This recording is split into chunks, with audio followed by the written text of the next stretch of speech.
नमस्कार। आपका अखबार के रविवारी अंक में आपका स्वागत है। मैं हूं प्रदीप सिंह। भारत देश में आज़ादी के बाद से, बल्कि सिलसिला तो आज़ादी के पहले से शुरू हुआ था, लेकिन आज़ादी के बाद से वंशवाद की राजनीति फल फूल रही है।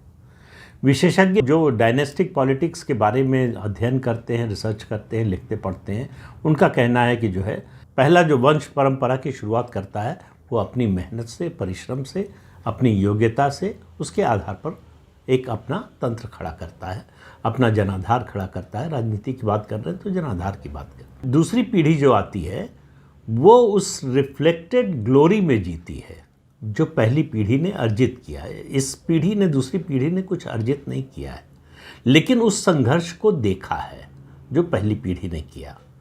तो इसलिए उसकी लोकप्रियता का कुछ हिस्सा जो पहली पीढ़ी का है उसको ट्रांसफ़र हो जाता है। उसके जो है अंश में वो उसका जो कर्म है पहली पीढ़ी का, अच्छा बुरा जो भी है, वो उसके हिस्से में आता है। तो उसका फ़ायदा उसको मिलता है। लोगों की उम्मीद बनी रहती है कि ये अपने पूर्ववर्ती, अपने पिता माता, जो भी जिस तरह का की स्थिति है उसके जैसा होगा। जब तीसरी पीढ़ी आती है तो उसने न तो संघर्ष किया है, न ही उसने जो है वो संघर्ष देखा है अपने से पहले वाली पीढ़ी का। वो एक अलग ही दुनिया में पला बढ़ा है जहाँ सब कुछ सहज उपलब्ध था। उसके लिए कोई संघर्ष नहीं करना पड़ा, उसके लिए कोई सोचना नहीं पड़ा। तो ये जो सेल्फ एंटाइटलमेंट का भाव आता है सबसे ज़्यादा इसी पीढ़ी में आता है। लेकिन वंशवाद की राजनीति को अपने देश में जो है उसको महिमा मंडित करने के लिए उसको डेमोक्रेटिक डायनेस्टी का नाम दे दिया गया। आज डेमोक्रेटिक डायनेस्टी पर बात नहीं कर रहा हूँ, मैं दूसरे मुद्दे पर बात कर रहा हूँ। देखिए, वंशवादी राजनीति किसी भी डेमोक्रेसी के लिए अच्छी बात नहीं है। डेमोक्रेसी चलती है समानता के अधिकार के आधार पर, सबको समान अवसर मिलना चाहिए। अगर एक व्यक्ति को या एक परिवार को दूसरे लोगों से ज़्यादा पहले अवसर मिलता है, बड़ा अवसर मिलता है, उनके साथ एक एंटाइटलमेंट का जो है वो जुड़ा हुआ होता है, तो फिर ये अनइक्वल वॉर हो जाती है, यह असमान जो है वो लड़ाई हो जाती है। अपने देश में ये खूब हो रहा है, लेकिन आज का मुद्दा वो भी नहीं है। मैंने 5 ऐसे वंशवादी नेताओं का चुनाव किया है जो वंशवादी हैं, वंशवाद के कारण उनकी सारी पहचान वंशवाद की है।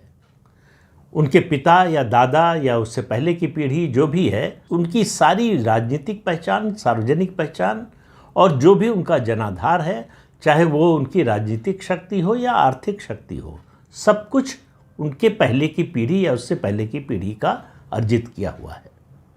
उनका अपना अर्जित किया हुआ कुछ नहीं है, तो उन्होंने वो संघर्ष भी नहीं देखा, संघर्ष तो किया ही नहीं। तो उनसे जब कुछ छिनता है, जब उनको या जो वो चाहते हैं नहीं मिलता है, तो उनको लगता है ये अन्याय हो रहा है हमारे साथ। तो उसके लिए फिर उसके बाद जो वो तरह तरह की प्रतिक्रिया देते हैं। मैं जिन 5 नेताओं की बात करने जा रहा हूं उनमें एक विशिष्टता है, और ये जिस देश के लिए बड़े दुर्भाग्य की बात है। ये 5 के 5 वंशवादी नेता हिंदू विरोध की राजनीति के लिए पहचाने जाते हैं, जाने जाते हैं।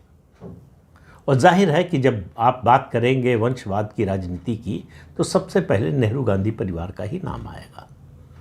मोतीलाल नेहरू ने अपने बेटे जवाहरलाल नेहरू को आगे बढ़ाने के लिए किस तरह से काम किया, उनको कांग्रेस का अध्यक्ष बनाने के लिए किस तरह से मोतीलाल नेहरू की पत्नी गई गांधी जी के पास कि पिता के बाद बेटे को ही अध्यक्ष बनना चाहिए। मोतीलाल नेहरू के बाद, मोतीलाल नेहरू कांग्रेस के अध्यक्ष रह चुके थे, उनके बाद जो कांग्रेस अध्यक्ष बने वो जवाहरलाल नेहरू थे। उस समय मेरिट की बात जो है कहीं इस परिवार के दिमाग में नहीं आई।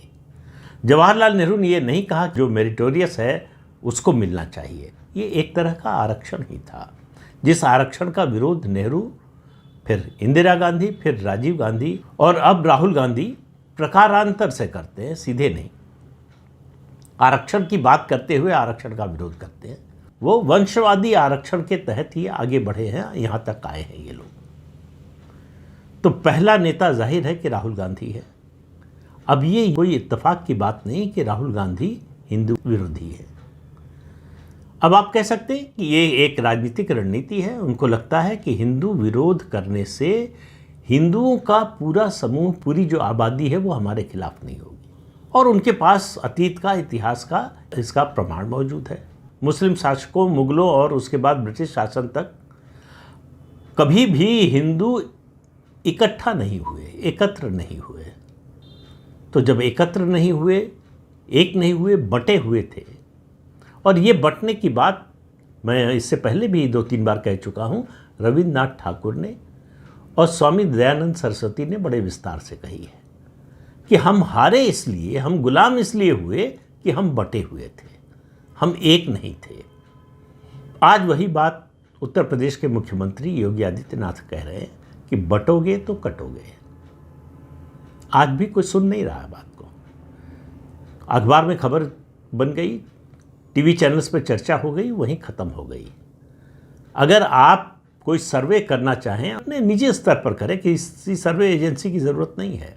कि आप जिन 20, 25, 50 लोगों को निकट से जानते हैं, उनके स्वभाव को जानते हैं, उनके विचार को जानते हैं, कि क्या इस बयान के बाद उनकी सोच में कोई परिवर्तन आया है, आपको मैं कह रहा हूँ 50 में से 50 के बारे में आपको ये जानकारी मिलेगी कि कोई परिवर्तन नहीं आया। परिवर्तन आना होता तो गुरुदेव रविन्द्रनाथ ठाकुर के समय से, और पुरानी बात तो छोड़ ही दीजिए, डॉक्टर अंबेडकर के समय से, स्वामी दयानंद सरस्वती के समय से, स्वामी विवेकानंद के समय से जो कुछ कहा जा रहा है उसको सुना होता। हिंदू समाज ने कभी नहीं सुना। सुना तो ध्यान नहीं दिया, ध्यान दिया तो माना नहीं। और आज इस स्थिति में हैं, इसके लिए सिर्फ और सिर्फ हम ही आप जिम्मेदार हैं, कोई और नहीं है। हम बहाना खोजते हैं कि मुसलमान ने ऐसा कर दिया, अंग्रेज़ों ने ऐसा कर दिया, मुगलों ने ऐसा कर दिया। ये सब बहाने हैं। ये सब इसलिए हुआ कि हम कमज़ोर थे, हम बटे हुए थे। आज भी वो राजनीति फल फूल रही है। इससे आप अंदाज़ा लगाइए समाज में माहौल किस तरह का है। तो राहुल गांधी, हिंदू विरोधी बात होती है तो उसके खिलाफ कभी कुछ बोलते हुए आपको सुनाई दिए? रामचरितमानस पर हमला होता है, रामायण पर हमला होता है, महाभारत पर हमला होता है, भगवान राम पर हमला होता है। उनके लिए अयोध्या में भगवान राम का मंदिर बनना, उसकी प्राण प्रतिष्ठा का समारोह, नाच गाना था। तो हिंदू समाज के प्रति किस तरह का हिकारत का भाव है उनके मन में, इससे वो पता चलता है। इसके अलावा उनके साथी दलों की ओर से जो बयान दिए गए हिंदू समाज के खिलाफ, हिंदू धर्म के खिलाफ, सनातन धर्म के खिलाफ, उन पर एक बार भी एतराज़ राहुल गांधी की ओर से नहीं हुआ। तो ये बड़ी अजीब सी बात आपको लग सकती है, लेकिन ये सच्चाई है कि जितने वंशवादी नेता हैं, ज़्यादातर जो है वो हिंदू विरोधी है। और उससे ज़्यादा अफसोस और चिंता की बात यह है कि उनकी राजनीति आगे बढ़ रही है। सॉफ्ट हिंदुत्व पर चलने की कोशिश की, राहुल गांधी की सफलता नहीं मिली। हिंदुत्व के विरोध में खड़े हो गए, 53 से 99 सीटों पर पहुंच गए। तो उनको समझ में आ गया, हिंदू को बांटो, हिंदू के खिलाफ खड़े हो, मुसलमान के साथ खड़े हो, वोट मिलेगा। तो ये राजनीति की सफलता का जो है उनको मंत्र मिल गया है। तो इसलिए आप उनके बयानों पर चकित मत होइए। उनको लग रहा है कि उनकी सफलता का रास्ता या उनका जो लक्ष्य है उसको हासिल करने का रास्ता यही है। यही काम कांग्रेस पार्टी ने लगातार किया है। जो पार्टियां इस देश में हिंदू विरोधी रही हैं, जिनकी छवि और मुस्लिम समर्थक रही हैं, उनको सफलता मिलती रही है, और जो हिंदू समर्थक रही हैं उनको असफलता मिलती रही या उतनी अपेक्षाकृत सफलता नहीं मिलती रही है, जबकि ये देश हिंदू बहुल देश है आज भी। तो इससे आप अंदाज़ा लगा सकते हैं। तो राहुल गांधी कभी भी बोलेंगे नहीं। तो सोचिए 10 साल का जो शासन था मनमोहन सिंह का, और वास्तव में वो शासन था सोनिया गांधी का, उस दौरान धर्म परिवर्तन कितनी तेजी से बढ़ा, और हिंदुओं की बात करने वालों के साथ क्या हुआ। जो भी अपने को सनातनी कहता है, हिंदू कहता है, उसको शर्म से चुल्लू भर पानी में डूब मरना चाहिए। मैं बहुत कड़ी बात कह रहा हूं, लेकिन बिल्कुल सही बात कह रहा हूं, उदाहरण दे रहा हूं कि हुआ क्या। आप दुनिया में कहीं भी कल्पना कर सकते हैं, किसी देश का, उस देश में जो भी धर्म है उसका सबसे बड़ा धर्मगुरु, चाहे वो बहुमत में हो चाहे अल्पमत में हो, उसको झूठे मामले में फंसाकर जेल भेज दिया जाए और कोई प्रतिक्रिया ना हो समाज से। ये हुआ तमिलनाडु में। कांची कोटि के शंकराचार्य, जिनको परमाचार्य का दर्जा हासिल था, उनको और उनके शिष्य को, उनके उत्तराधिकारी होने वाले थे, दोनों के एक झूठे मर्डर केस में गिरफ्तार कर लिया गया दिवाली की रात, और पूरे देश में कहीं कुछ नहीं हुआ। और उस समय तमिलनाडु में सरकार थी जयललिता की, कांग्रेस के समर्थन में होती। तो क्यों उनको गिरफ्तार किया गया? आप में से बहुत से लोगों को तो ये भी पता नहीं होगा, क्योंकि तमिलनाडु में बड़े पैमाने पर धर्म परिवर्तन का अभियान चल रहा था, हिंदुओं को ईसाई बनाने का, और परमाचार्य इसका विरोध कर रहे थे।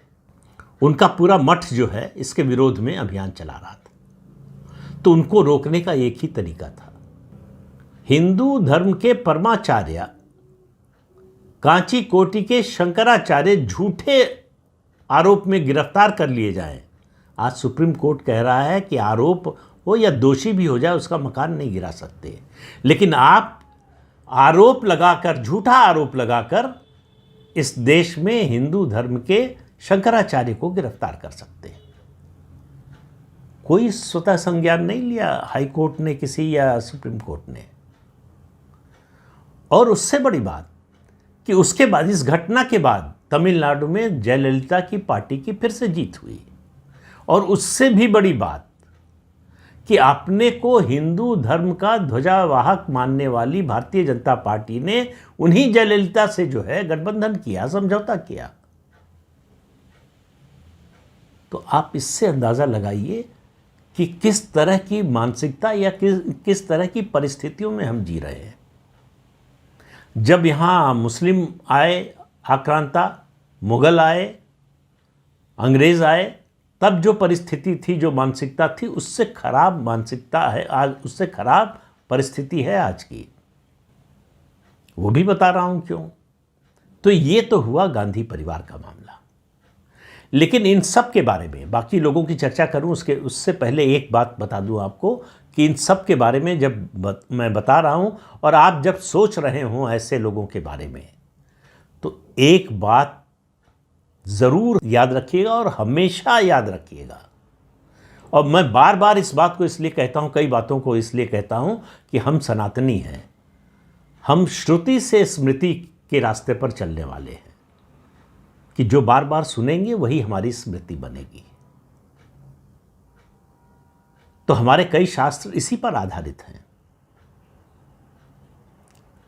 जगन मोहन रेड्डी, जो आंध्र प्रदेश के पूर्व मुख्यमंत्री और आंध्र प्रदेश के दूसरे पूर्व मुख्यमंत्री राजशेखर रेड्डी की पत्नी और जगन मोहन रेड्डी की मां है, उन्होंने एक इंटरव्यू में, वीडियो इंटरव्यू है, उसमें कहीं उनको गलत समझने की कोई गुंजाइश नहीं है। वो कह रहे हैं कि हम पक्के क्रिश्चियन हैं, लेकिन हम हिंदू मंदिरों में जाते हैं दिखावे के लिए, ताकि हिंदुओं का वोट मिल सके। इन सब का अंदर का चेहरा यही है। ये जो मंदिर जाते हैं, टीका लगा लेते हैं और पूजा में बैठ जाते हैं, ये सब दिखावा है, सिर्फ हिंदुओं का वोट लेने के लिए। तो जगन मोहन रेड्डी भी तिरुपति जाते थे। अब सरकार बदल गई है। तिरुपति का नियम है मंदिर का, ट्रस्ट का, कि जो भी आएगा, अगर उसके बारे में ये है कि वो सनातन धर्म को नहीं मानता है, तो उसको एक डिक्लेरेशन का फॉर्म है, उसको साइन करना पड़ेगा। हमारी आस्था है इस मंदिर में, इस देवता में। जगन मोहन रेड्डी ने उस डिक्लेरेशन पर साइन करने से मना कर दिया, तो इसलिए अभी वो जाने वाले थे, नहीं जा पाए। और वहाँ तिरुपति मंदिर देवस्थान ट्रस्ट जो है, उसमें क्रिश्चियंस की, मुसलमानों की कर्मचारियों के रूप में भर्ती होने लगी। लड्डू के मुद्दे पर बात नहीं कर रहा हूँ, उस पर सुप्रीम कोर्ट की जो टिप्पणी आई है उसके बाद जो है, मैं अभी उस मुद्दे पर चर्चा नहीं करना चाहता। लेकिन एक छोटा सा बदलाव कितने बड़े बदलाव का संकेत दे सकता है, जो चंद्रबाबू नायडू ने किया। और उससे बड़ा मैं मानता हूँ कि जो काम पवन कल्याण कर रहे हैं, किसी हिंदू मंदिर में प्रसाद में कोई मिलावट की बात आने पर या इस तरह अशुद्धि की बात होने पर कौन सा नेता है जिसने प्रायश्चित किया हो? पवन कल्याण कर रहे हैं, 10 दिन का प्रायश्चित का कार्यक्रम किया उन्होंने। ये सारे सनातन के मानने वालों के लिए संदेश है। दूसरा नाम अगर इस कड़ी में लेना चाहें तो तमिलनाडु जाना पड़ेगा फिर से। एम के स्टालिन, करुणानिधि के बेटे, याद कीजिए 2021 का विधानसभा चुनाव जीते और क्रिश्चियन पादरी की मौजूदगी में एक सार्वजनिक कार्यक्रम में कहा कि हम सत्ता में आए हैं आपके कारण। याद रखिए, तमिलनाडु अब भी हिंदू बहुल प्रदेश है। वहां का मुख्यमंत्री एक पादरी को इसका श्रेय दे रहा है कि हम सत्ता में आए हैं तो आपकी वजह से। तमिलनाडु में फिर से इस समय धर्मांतरण का कार्यक्रम तेजी से चल रहा है और तमिलनाडु से ही एम के स्टालिन के वारिस बनने जा रहे हैं, या बल्कि कहें बन ही गए हैं एक तरह से, उदयनिधि स्टालिन। मंत्री थे स्टालिन के मंत्रिमंडल में, अब डिप्टी सीएम बन गए। तो एम के स्टालिन ने स्पष्ट कर दिया कि मेरे बाद मेरा बेटा मेरी गद्दी संभालेगा। और उदयनिधि स्टालिन का बयान याद कर लीजिए कि सनातन धर्म एक रोग है और उन्होंने तमाम तरह के रोगों से उसकी तुलना की और कहा कि इसको इरेडिकेट करने की ज़रूरत है, समूल नाश करने की ज़रूरत है। उनकी पार्टी के बड़े नेताओं, जिनमें ए राजा हैं, दूसरे राजा थे, उन सब ने समर्थन किया। उस पर मुझे बताइए, उनके गठबंधन के साथी दलों में से किसने इस बात पर आपत्ति की? कहा कि ये बयान ठीक नहीं है, ये बयान नहीं देना चाहिए। सिर्फ कांग्रेस पार्टी के एक प्रवक्ता की ओर से आया कि हम इससे सहमत नहीं हैं। आप विरोध में क्यों नहीं हैं? ये सहमत ना होना क्या होता है? या तो आप पक्ष में हैं या विरोध में हैं। तो उसका विरोध किसी ने नहीं किया।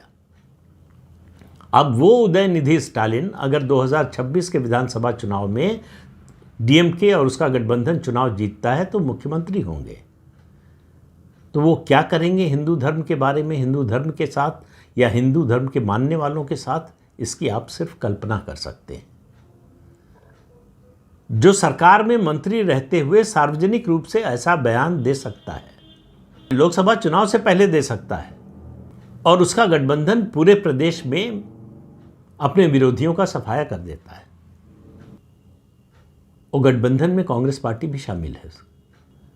तो इससे आप अंदाज़ा लगाइए, जो मैं ये बात कह रहा हूँ कि जो वंशवादी राजनीति में यकीन रखते हैं, उसके आधार पर चलते हैं, उसके कारण फल फूल रहे हैं, उनके मन में हिंदुत्व के प्रति क्या भाव है। तीसरे नेता पर आइए, अभी दक्षिण में ही रहते हैं, जगन मोहन रेड्डी।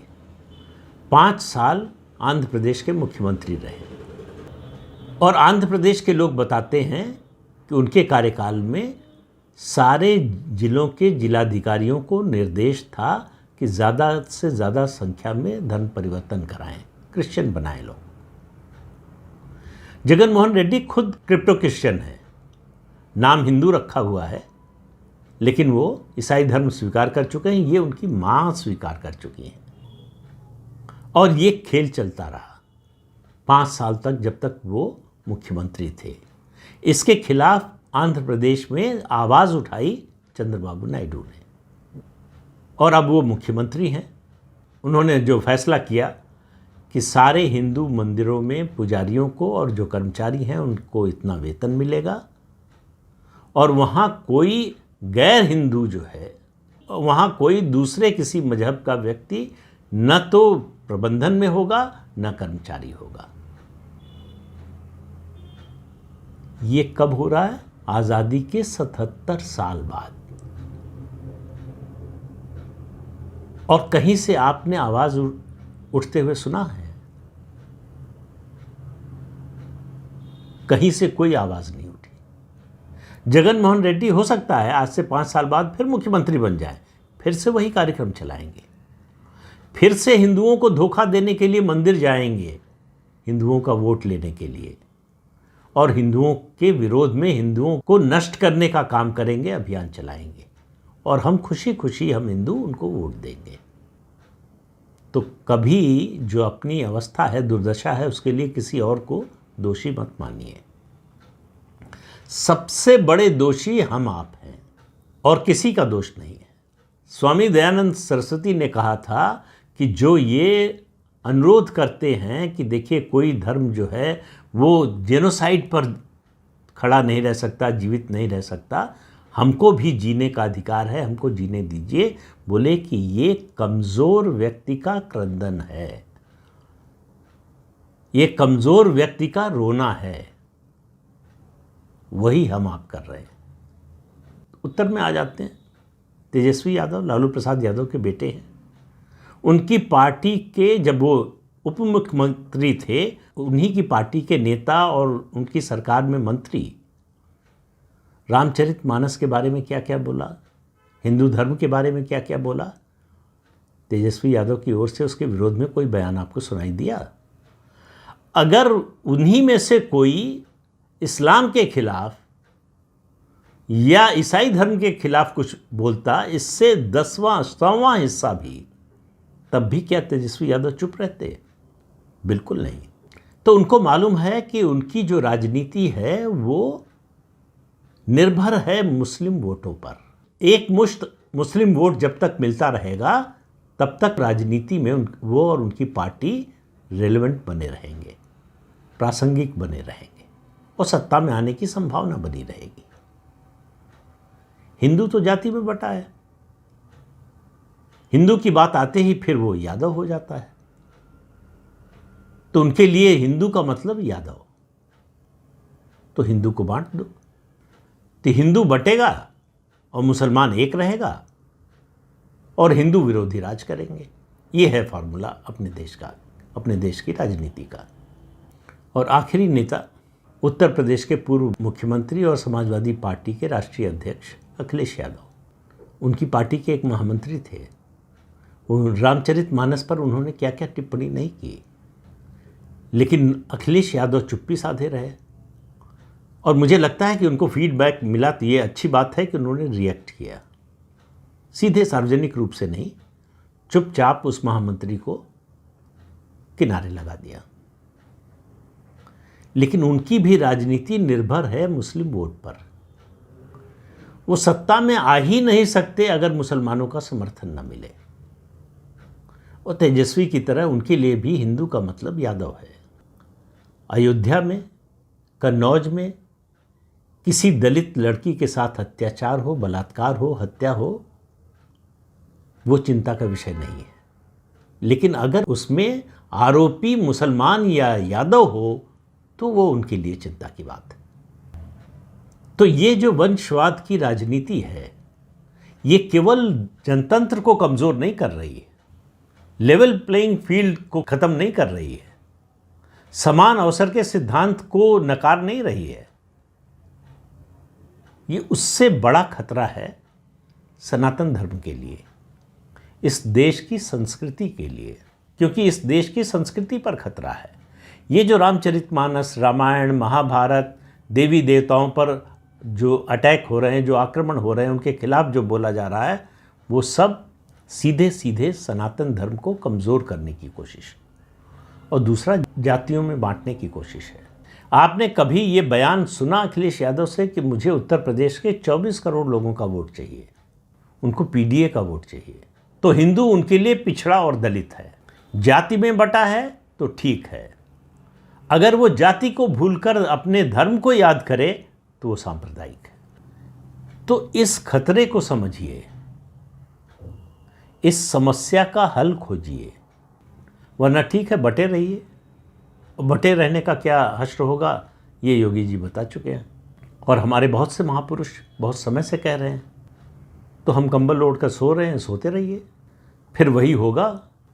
ईरान जिसे कभी पर्शिया कहते थे, आज पर्शिया में एक भी पारसी नहीं है। आपको भारत में पारसी मिल जाएंगे। ईरान जो उनका ही देश था, आज वहाँ एक भी पारसी नहीं है।